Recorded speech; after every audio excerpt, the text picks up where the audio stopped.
¿Tú no quieres aparecer? ¿Yo? Sí, el entrevistador.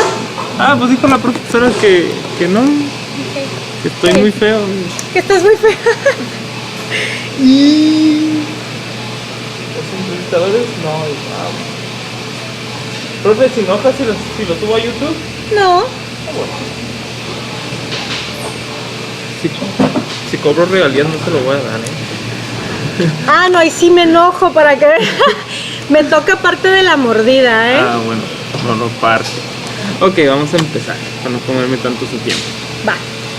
Ok, vamos a comenzar la entrevista con la maestra Rocío Gallardo. Si nos puede contar un poquito sobre su preparación académica. Claro.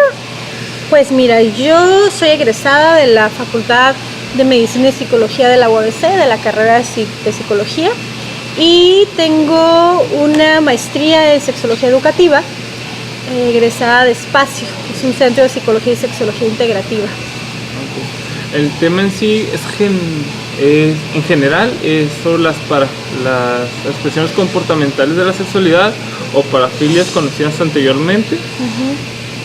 Y el tabú que se genera en la sociedad. Así que sí, y para empezar a abordar el tema, no sé si me pueda explicar principalmente cuál es la diferencia entre sexo y sexualidad. Bastante importante, de verdad, para empezar. Sexo, nos vamos a referir como sexo a las características físicas, biológicas, anatómicas y funcionales, genéticamente heredadas. Ese es el punto muy importante de entender con el sexo. Todas esas características físicas o biológicas que nos van a heredar nuestros padres a través de nuestros genes, nuestros padres, nuestros abuelos, ¿no? A través de nuestra genética. Nosotros no decidimos por ellas. Todas están heredadas a través de nuestra genética. Y estas características nos van a colocar a cada uno de los miembros, ¿no? Por ejemplo, de la especie humana, que también podría ser de los animales o de las plantas, pero en este caso de la especie humana nos van a colocar, según esas características biológicas, en algún punto dentro de una escala de grises, podemos decir así, ¿no? Donde a los extremos de esta escala de grises vamos a encontrar a los opuestos complementarios para reproducirse, o sea, un hombre adulto en edad reproductiva fértil y una mujer adulta en edad reproductiva fértil. Esos serían los opuestos. Todas las demás personas, todos los seres humanos sexuados, estamos en algún otro punto de esta escala de grises. Entonces, eso es sexo. Las características biológicas o físicas que se nos heredan a través de los genes y que nos van a poner en algún punto de esta escala de grises, en los opuestos estando los que se pueden reproducir, ¿no? Y la sexualidad es un concepto mucho, mucho más amplio que parte del sexo, o sea, parte de esas características fisiológicas o anatómicas, y va a decir, bueno, como ser sexuado, ¿cómo vivo mi vida? A partir de mi cuerpo sexuado, ¿cómo es que experimento mi sexo?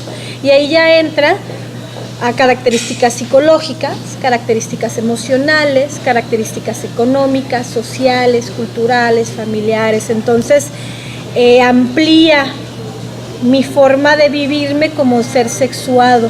Y entonces la sexualidad nos acompaña o está presente en nosotros desde que somos concebidos, desde que somos seres sexuados, ¿no? En la panza de nuestra madre, hasta que nos muramos. Vamos a vivir nuestro sexo y por lo tanto vamos a tener una especie de sexualidad diferente en cada momento, en cada etapa de nuestra vida. Por ejemplo, ¿qué significa para mí ser mujer? ¿Qué significa para ti ser hombre? ¿Cómo lo vivo dentro de mi sociedad, de mi contexto, dentro de mi estatus económicos? ¿Qué significa para mí emocionalmente? ¿Cómo me relaciono con otros? ¿De qué manera expreso afecto o me permito recibir afecto? Pues todo eso ya conlleva lo que es la sexualidad. Ok. Y entrando ya en el tema principal, ¿qué son específicamente las expresiones comportamentales de la sexualidad? ¿Qué son? Pues fíjate, en mi lugar de procedencia de la maestría tendríamos a hablar las expresiones comportamentales de una manera bien sencilla. Decimos, ¿para qué nos hacemos tanto argüende, no? Son prácticas sexuales, eso es. diferentes formas de practicar mi erotismo. Si mi sexualidad es bien amplia, uno de sus aspectos es el erotismo. Entonces, ¿de qué manera voy a practicar este erotismo? Ya sea de manera individual o de manera compartida con alguien más o con alguien, varios más, ¿no? Podría ser. Eso es, en otras palabras, ¿para qué nos complicamos, no? Formas de practicar mi erotismo. Okay. Fue Albert Gayú quien propuso el cambio de nombre de parafilia a las expresiones comportamentales. Ok, pero ¿cuál es el objetivo de cambiar de nombre? De nombre. Sí, definitivamente no es solamente porque se le ocurrió, porque hizo el berrinche, yo quiero llamarle diferente, ¿no? Fíjate que fue bien importante este cambio porque por mucho tiempo las prácticas sexuales poco comunes o poco conocidas, como tú bien decías hace ratito que estábamos comentando, pueden despertar mucho miedo o prejuicios. Entonces el cambiarle de parafilias a expresiones comportamentales de la sexualidad fue para permitir desmitificar o quitar prejuicios a prácticas poco comunes. Cuando hablamos de parafilias, las categorizamos como conductas para, quiere decir, ¿no?, después de, o que no están dentro de una norma, más allá de la norma. Y el ser humano casi siempre tiende a patologizar aquello que no está en la norma. Entonces, desde el nombre parafilia ya se le estaba como impregnando a estas conductas sexuales con algo malo, con algo que era enfermo, o que algo que tenía que cambiarse o que tenía que llevar un tratamiento y quitarse, ¿no? Entonces, cuando él lo cambia de parafilias a expresiones comportamentales, era un poquito para poder quitar este prejuicio, sobre todo desde la ciencia, porque el psicólogo y el médico tienen mucha importancia, mucho impacto en la sociedad dentro de lo que es y no es permitido, o es o no es sano. Entonces, si el médico, psiquiatra o el psicólogo decía que una conducta era parafílica, el resto de la sociedad ya lo absorbía como algo patológico, ¿no? Entonces tenía ya ese prejuicio o ese acercamiento negativo a estas prácticas, ¿no? Entonces este intento de poder hacerlo más objetivo, mucho más humano y mucho más acercado a la realidad, que realmente es simplemente una práctica que no, la mayoría de las ocasiones no se tiene una patología, ¿no?, o un desequilibrio mental, químico en las personas que practican estas formas diferentes, ¿no?, de vivir su erotismo.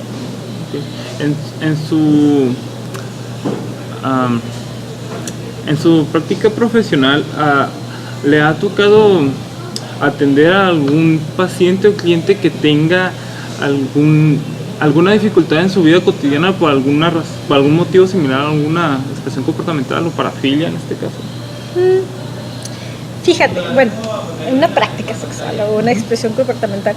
Fíjate, es bien curioso. Casi siempre pensamos en las expresiones comportamentales como algo que está externo a nosotros, como algo de ciertas personas las practican, ¿no?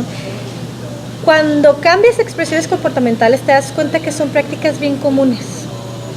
Y en ese sentido, la gran mayoría de los clientes que llegan por consulta sexológica me hablan de alguna de estas prácticas, solo que al no patologizarlas se vuelven simplemente no un problema, ¿no?, sino una forma diferente. Aunque sí me ha llegado personas que vienen con la angustia o la preocupación de pensar que su forma de vivir la sexualidad es negativa, es mala, ¿no?, y que tienen que hacer algo al respecto para quitársela. Por ejemplo,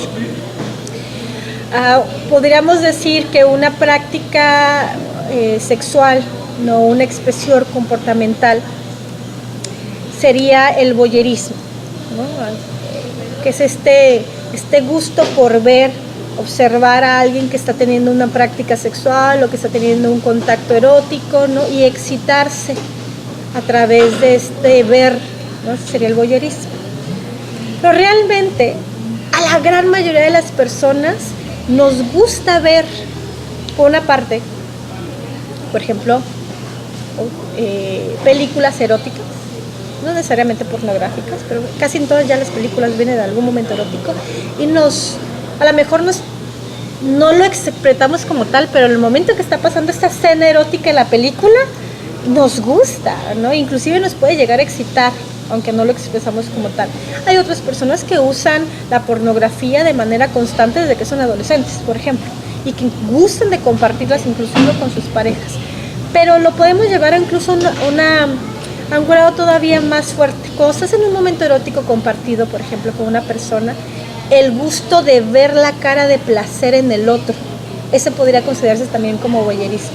Y es una práctica muy común, ¿no?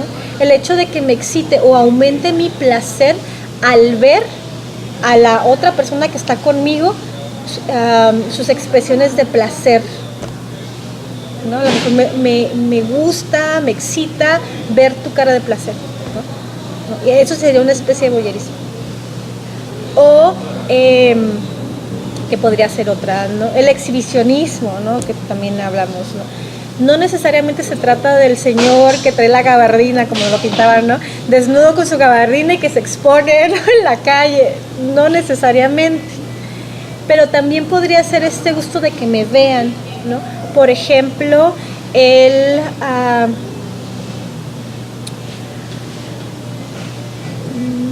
usar lencería, en el caso de las mujeres, ¿no? O disfrutar de que me vea mi pareja haciéndole un baile erótico y cómo me quito las prendas, ¿no? Y que pueda ser una práctica en pareja.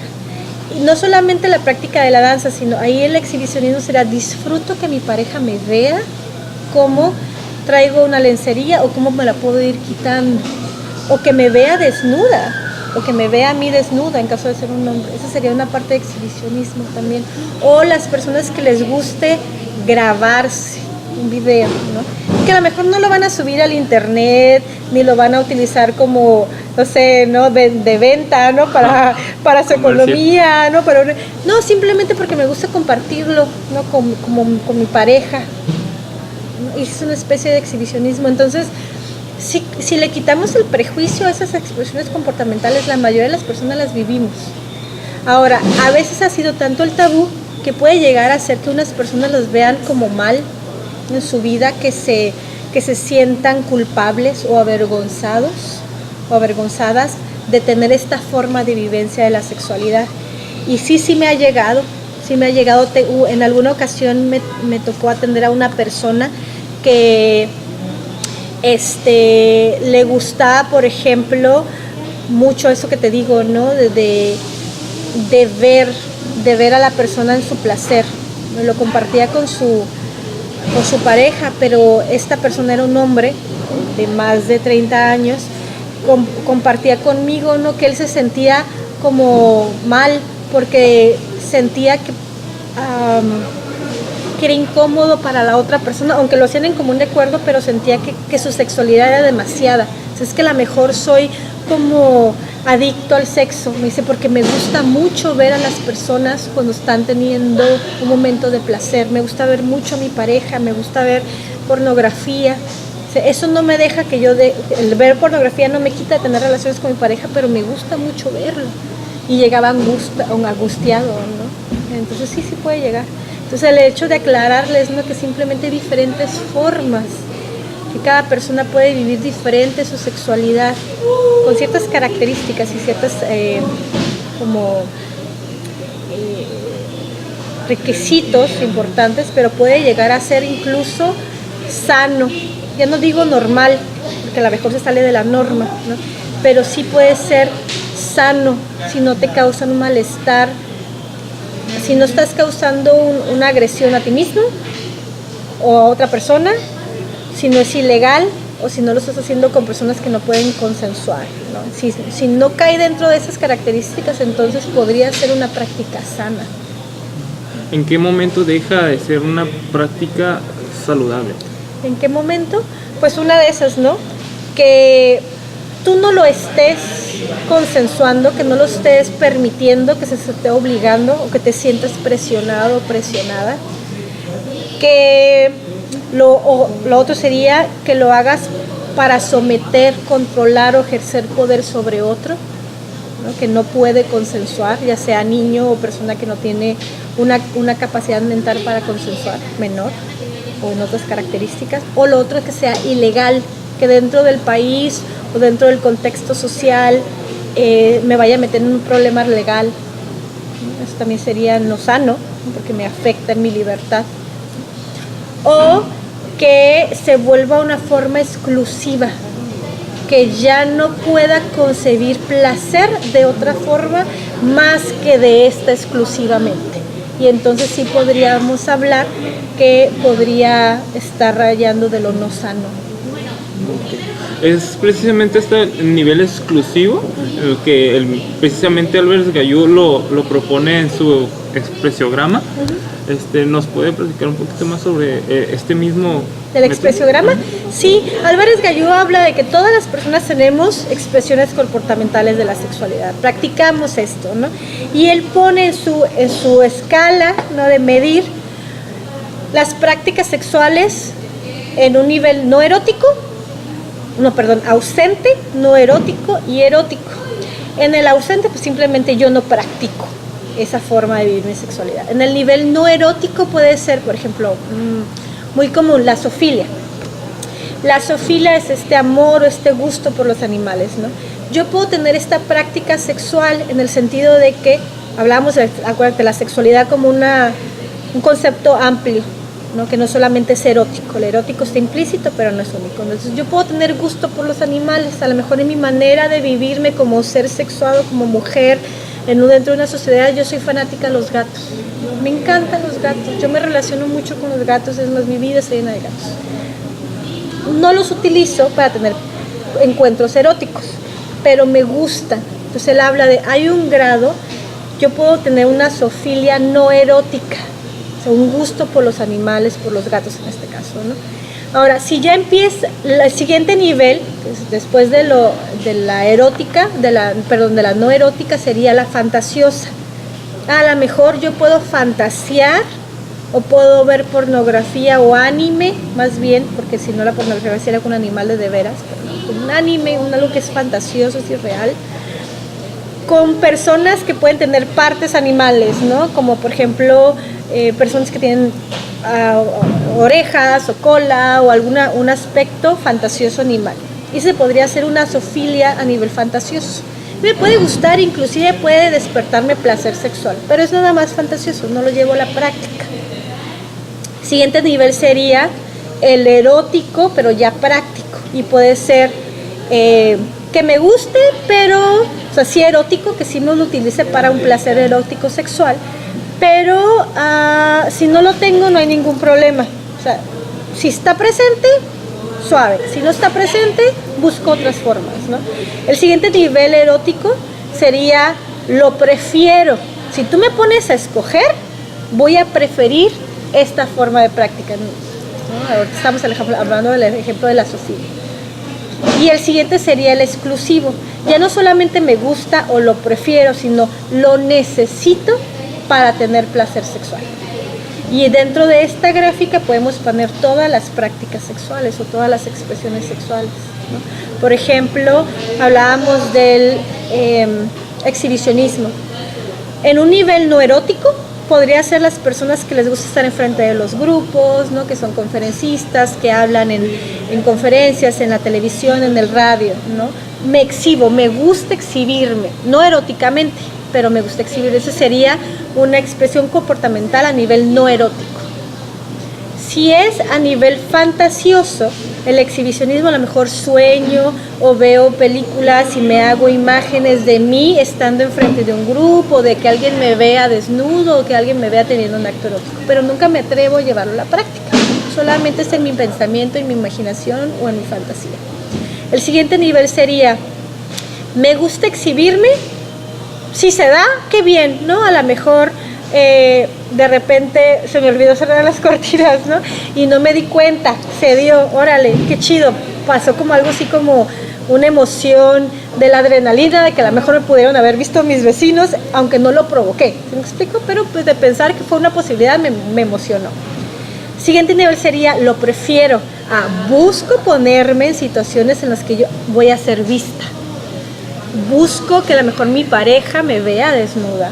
O, como te decía, ¿no? A lo mejor que me vea cómo me estoy desnudando. O a lo mejor bailo, ¿no? En un table dance, ¿no? O sea, procuro, ¿no? Esas actividades donde yo voy a estar expuesta. Y en el exclusivo sería, no puedo tener placer sexual a menos que me exhiba y otras personas me vean. Serían más o menos 2 ejemplos de cómo se explica, ¿no? Las expresiones comportamentales en esta gráfica, en este expresiograma que él habla, diferentes niveles. Y de esa manera, si te das cuenta, es mucho más probable que los seres humanos nos ubiquemos en estas expresiones, con estas expresiones comportamentales en algún punto de este expresiograma y deje de ser tabú, deje de ser algo extraño, ajeno, que a mí no me pase y a los otros sí que están enfermos, ¿no? Le quitamos la patología y ya nos podemos ver casi todos en algún punto de este expresiograma con más de una expresión comportamental.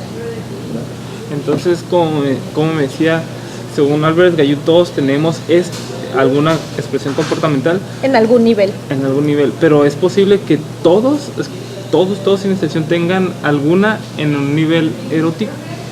No necesariamente, sí, ¿no?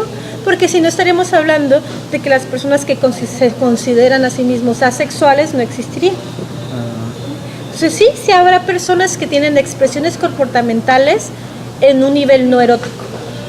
Por ejemplo, la gerontofilia, las personas que les gusta trabajar con personas de la tercera edad, ¿no? Y que se meten a estos asilos, a casas de asistencia, ¿no? O el cuidado, no a nivel erótico, pero que tienen un gusto por trabajar con las personas de la tercera edad, o igual con la paidofilia, o cuando son con los niños o los adolescentes, ¿no? Y esa es una expresión comportamental de mi sexualidad no erótica. Si yo me concibo como ser sexuado, puedo pensar y entender que yo tengo prácticas que son exclusivas de cómo yo me vivo como mi ser mujer, que es mi sexo, dentro de una sociedad, y tengo una preferencia a trabajar con niños, o trabajar con adolescentes, o trabajar con adultos, y puede ser de una manera no erótica mi expresión. Y en ese sentido todos tenemos una, ¿no? Entonces, no necesariamente erótica, pero todos tenemos al menos alguna. Más de una, sí, claro. Por ejemplo, a mí me gusta mucho hablar, ¿no? Y hay una expresión comportamental que tiene que ver precisamente con el habla, ¿no? Con el gusto por estar diciendo cosas, ¿no? Cuando es a nivel erótico sería el gusto por estar hablando palabras eróticas o que exciten a la otra persona, ¿no? O hay otra expresión comportamental que es de oír, de escuchar, que me gusta. Cuando es a nivel erótico me gusta escuchar que me estén diciendo cosas en el momento erótico, ¿no? Que me exciten. Pero cuando no es en el nivel no erótico, puede ser, si estamos hablando del que habla, como yo, que yo hablo hasta por los codos, ¿no? Las personas que nos encanta hablar todo el tiempo. O si es a nivel escucha, no erótico, las personas que gustan por los audiolibros, las conferencias, ¿no? Que alguien más, recibir información de alguien más. Música, etcétera, etcétera. Ok. Ya hablamos sobre paidofilia, gerontofilia, voyeurismo, voyeurismo, exhibicionismo. Además de estas, ¿cuáles son otras que son de las más conocidas, incluso por la mayoría? No sé, estoy pensando en el nombre, se me fue el nombre. Hay una expresión comportamental que es muy, muy, muy común, a ver si me ayudas a encontrarlo, que es el placer por tocar o por ser tocado. Froteurismo. Tiene otro nombre, según Álvarez Gallú. Ok. Porque no es el frotar, como por ejemplo en el nivel erótico, sexual, lo que hacen algunas personas en lo que nos dicen en el metro, ¿no? Que se van y se frotan, eso sería a nivel erótico. Pero hay otra que es la de las caricias, tiene un nombre largo. Froterismo. No, hay otra. Bueno, no me acuerdo, pero esa es esta. Es el placer por recibir caricias, una que es que tiene el nombre, en su nombre es pasivo o activo. Ahorita se me olvidó, se me fue. Pero es el placer, te digo, por recibir caricias o por dar caricias. Eso es muy común. ¿no? Dentro inclusive del erotismo, de la expresión erótica, habrá muchas personas que disfruten o acariciar o recibir caricias. Y eso es una expresión, son dos expresiones diferentes, ¿no? Dentro de estas gamas, ¿no? Y dices, pero eso no tiene nada de enfermo. No, no tiene nada de enfermo, no tiene nada de patológico. Es una forma de vivir la sexualidad. Lo otro sería, por ejemplo, la gastrofilia, ¿no? Que es el gusto de comer, ¿no? De manejar alimentos. Si es a nivel erótico, es en una práctica sexual erótica, a lo mejor común en los sex shops que te venden, ¿no? O el chocolate para que unten el cuerpo, ¿no? Inclusive hay plumones de geles de sabores, ¿no? Como para hacer juegos eróticos con la pareja y que tienen sabor, ¿no? También puede ser, o la crema que también se usa, ¿no? Para poner en el cuerpo. Hay inclusive ropa interior comible. Es una forma de gastrofilia. Y dices, pero ese no está tan mal, inclusive los venden en los sex shops. Sí, es una forma de gastrofilia. Por ejemplo. ¿Qué pasaría si en un nivel exclusivo no se lleva a cabo? ¿Qué pasaría? Ajá. Pues la mayoría de las personas refiere frustración, enojo, tristeza, ya les causa un malestar. Como es exclusivo, yo no puedo llegar al placer, no digamos orgasmo, eso es punto y aparte. Yo no puedo concebir o recibir placer, sentir placer, si no es a través de una de estas formas, digamos gastrofilia o audiofilia. A lo mejor me gusta que me pongan música romántica. Y si no hay música romántica, yo nomás no. Pero si es exclusiva, yo necesito música romántica, si no, no me puedo prender o no puedo disfrutar, me distraigo. ¿Qué va a pasar si no lo obtengo? Pues me voy a frustrar. A lo mejor puede haber, si estoy en una relación de pareja, puede haber problemas, ¿no? en la manera en que se vive el erotismo en la pareja. A lo mejor empiezo a poner pretextos, dolores de cabeza, además, ¿no? Porque si no puedo expresarlo a mi pareja y no lo puedo comunicar de una manera asertiva, a lo mejor también mi pareja no entiende lo que está pasando, ¿no? Y causa conflictos. De manera personal, a lo mejor me avergüenza o me siento enojado o enojada y me va a causar un malestar, un sentimiento de no felicidad, ¿no? ¿Son factibles practicar estas prácticas hasta cierta edad? ¿O si es posible que los jóvenes o las personas de la tercera edad también pueden llevar a práctica? Claro, de hecho yo lo promuevo como tal. O sea, ya entendiendo que las expresiones comportamentales de la sexualidad son cosas que hacemos todos, en ese sentido digo, al contrario, hay que buscar hacerlas y encontrar diferentes formas. De repente la sexualidad o las prácticas eróticas, los coitos, los encuentros eróticos con las parejas se vuelven muy genitales. Y está bien si estás dentro de una adultez, que puedas hacerte responsable de una consecuencia, o que estés en una edad reproductiva. Pero, ¿y si soy antes o después? Se limita mi sexualidad. Entonces, el ver las expresiones comportamentales como otras formas que me permitan ampliar mi práctica erótica, mi vivencia erótica, le puede agregar bienestar a mi sexualidad. Si estamos hablando, por ejemplo, de adolescentes, que dices, bueno, como adolescente a lo mejor no tengo la capacidad ni las ganas de hacerme responsable de un embarazo o de una infección. Pero ¿qué crees? Tú puedes disfrutar tu sexualidad sin que tenga que haber una penetración. ¿Cómo? A lo mejor a través, te digo, de la audiofilia, de la coprofilia, de la... que también me puede gustar, ¿no? Del voyerismo, del exhibicionismo. ¿Cómo? Pues a lo mejor veo una película erótica con una pareja o en un grupo, a lo mejor escuchamos música y hacemos caricias sexuales que no nos ponen en un riesgo de un embarazo, ¿no? O a lo mejor esto de la comida, ¿no? Que te decía, o las caricias, el recibir o dar caricias, o a lo mejor puedo simplemente compartir cuerpos desnudos con un otro sin que haya una penetración, y esta parte de que me vean desnudo o yo ver desnudo. Entonces, puede facilitar, ampliar. A lo mejor me gusta que me digan cosas eróticas, ¿no? Y no me pone en riesgo de un embarazo, o me gusta de decir, y a lo mejor estamos en el chat, una cosa así, ¿no?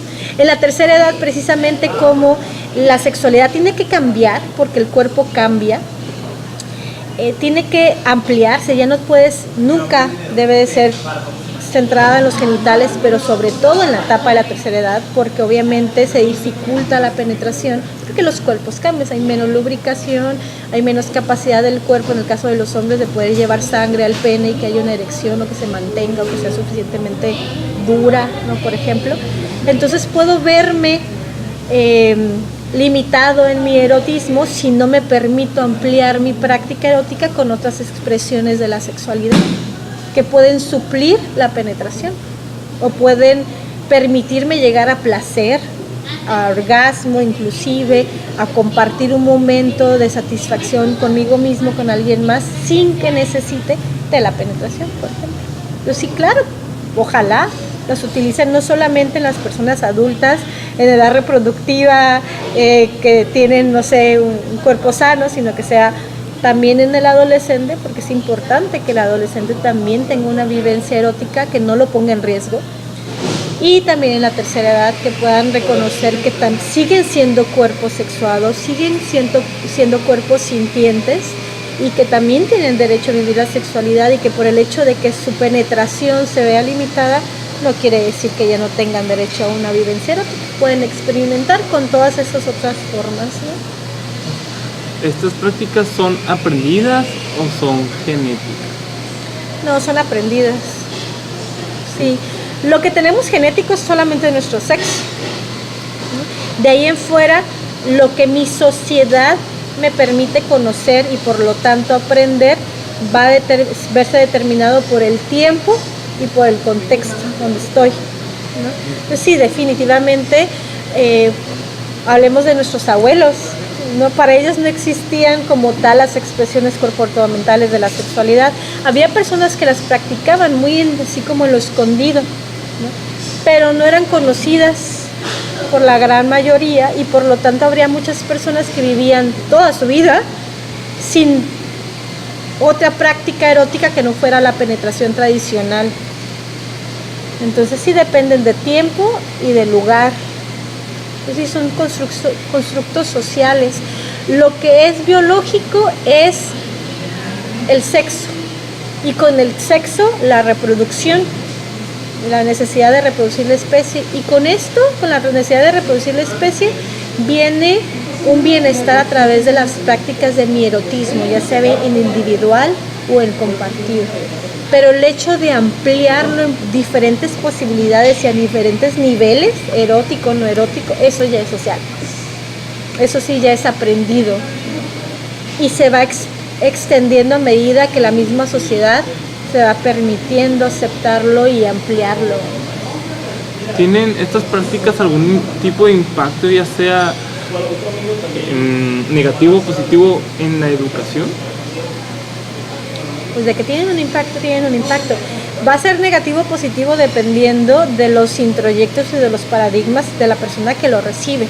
O sea, si yo he crecido y yo considero que el erotismo es algo malo, algo satánico, algo que no debo de ser, es algo cochino, algo enfermo, pues voy a percibir esas expresiones comportamentales desde esta misma forma.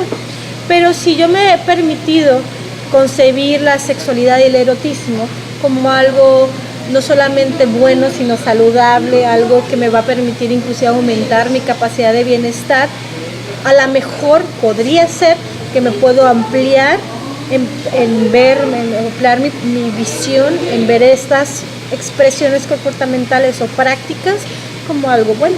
Pues sí va a depender mucho de lo que yo ya traiga y de lo que me hayan enseñado. Ahora, ¿qué impacto tiene en la educación? Fíjate, como especialista en la educación de la sexualidad, creo que nos compete dar opciones sin prejuicio, sin un juicio personal ni un prejuicio. Entonces, dentro de la educación nos compete dar opciones. Es decir, estas son las posibilidades, y de estas posibilidades que crees hay niveles, y lo puedes hacer a nivel erótico y a nivel no erótico, ¿no? Tú decides si las quieres practicar y a qué nivel lo quieres practicar. Pero mi competencia como educadora de la sexualidad es presentarte con las opciones. Y acuérdate, dentro del expresiograma de la sexualidad está, primero que nada, la opción de la no práctica también. Entonces, no solamente está que te debo de dar la opción para que practiques, también está la opción de la no práctica. Eso es lo que me compete, y creo que es necesario que dentro de la educación actual, primaria, secundaria, prepa, universidad, las personas que estamos en el lado de educadores, recordemos eso. Mi opinión personal no es importante. Mi juicio de si es bueno o malo, aceptable o inaceptable, no es importante. Como educador me compete dar opciones, todas las opciones. Dar pros y contras, qué es necesario, por ejemplo, que no sea ilegal, que no sea para controlar o imponerte con alguien, o que no sea por sumisión. No, eso sí tengo que darte las opciones, y que las personas se sientan libres de poder ahora sí decir qué va a ser aceptable para ellos en ese momento. Me acordé de algún ejemplo que estábamos hablando en clase, y yo mencionaba esto. Bueno, el tema era la pedofilia. Que en un nivel exclusivo, ¿cómo se le puede hacer para que esta persona lleve una vida sexual pues sana, sin llegar a la necesidad de lastimar? Porque realmente depende de un menor que obviamente no está preparado probablemente para llevar una relación sexual con alguien. Y que aparte es ilegal. Además de que es ilegal. Aparte es ilegal, ¿no? Entonces, ¿cómo le hago? ¿No? Dices, llega conmigo una persona que tiene el gusto, no solamente el gusto, la necesidad de compartir su erotismo con alguien que concibe menor. Si no, no se exige. Entonces, ¿cómo le hago? ¿No? Pues, obviamente no le voy a decir, vete con un menor, porque aparte de que es ilegal, es violencia.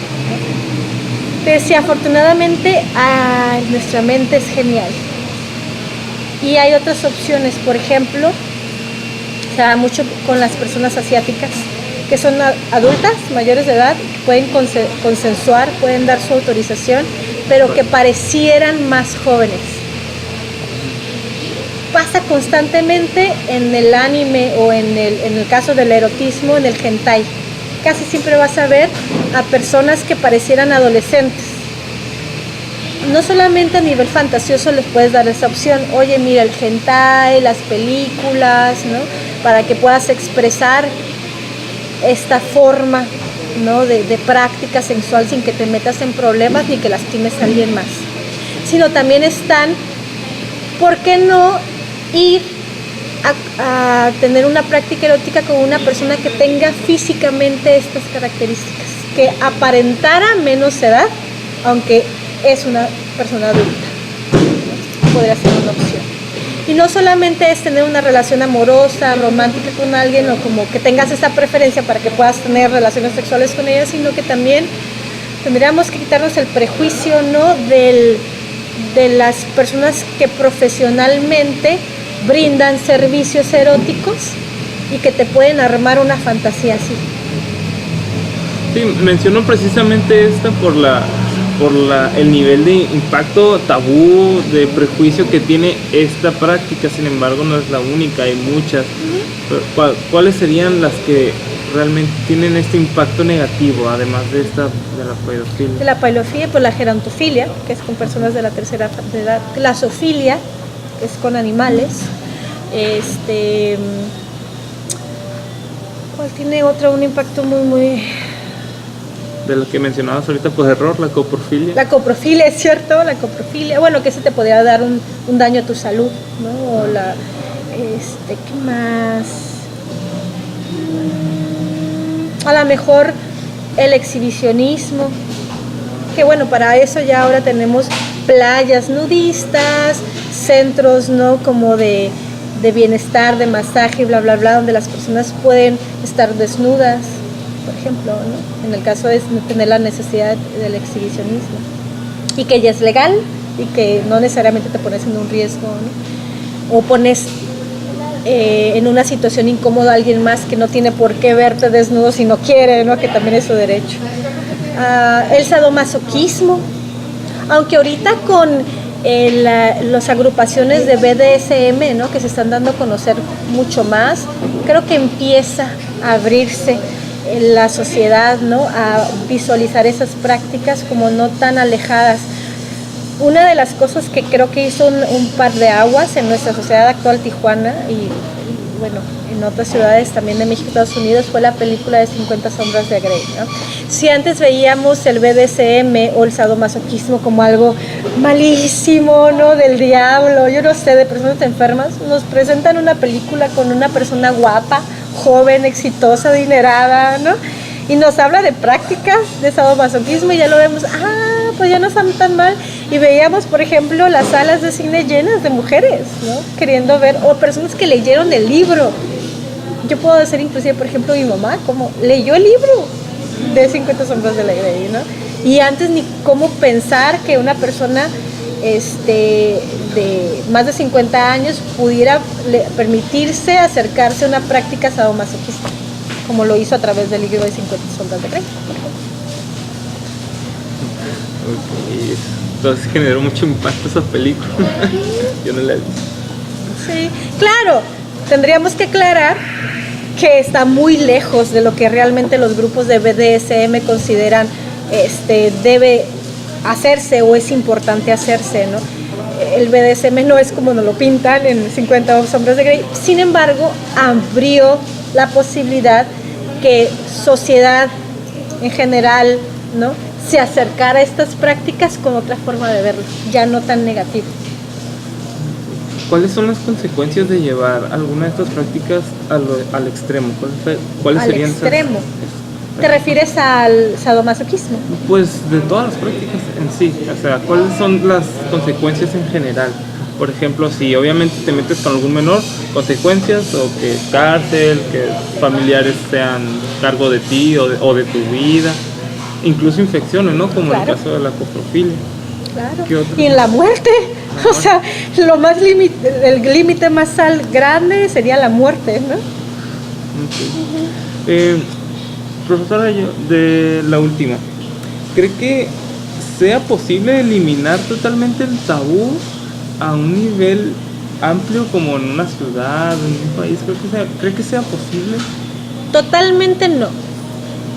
Y de hecho creo que ni siquiera es deseado, porque aunque sea ideal, dentro de mi cabeza como sexóloga, diría, sería ideal que no hubiera tabús. Creo que es importante en la construcción de ideas para que yo pueda tomar una decisión que quiero y que no quiero, que es adecuado para mí, que no es adecuado para mí. Necesito el contraste de opiniones. Y para ello requeriría personas que no consideraran esto como algo bueno, sano, adecuado. No, necesito el contraste para yo poder tener un pensamiento propio, ¿no? Reflexión, análisis, crítica. O sea, aunque no es ideal en mi mente, creo que es necesario. Aparte, yo considero que sí sería muy, muy, muy difícil, porque si no estaríamos diciendo que le quitaríamos el derecho a elegir a las personas. Y eso tampoco pues, es posible. Lo que sí creo que es deseable es que pudiéramos empujarnos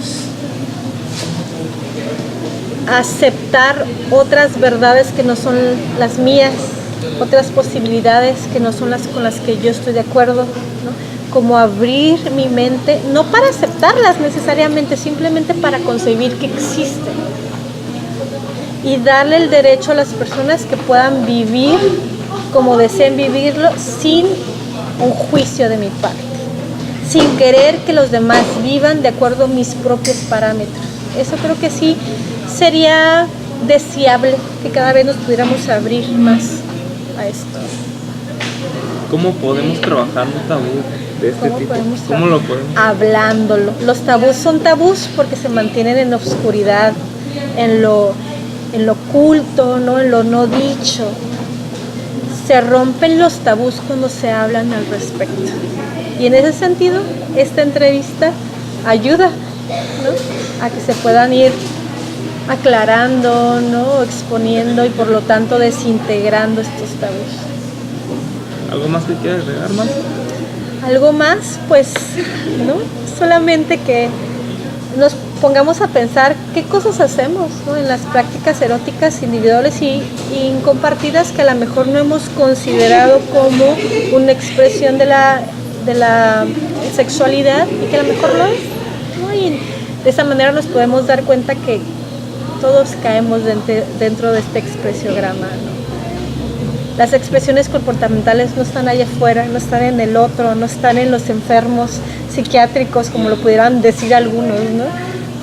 Desde este nombre despectivo, ¿no? Están en todos nosotros.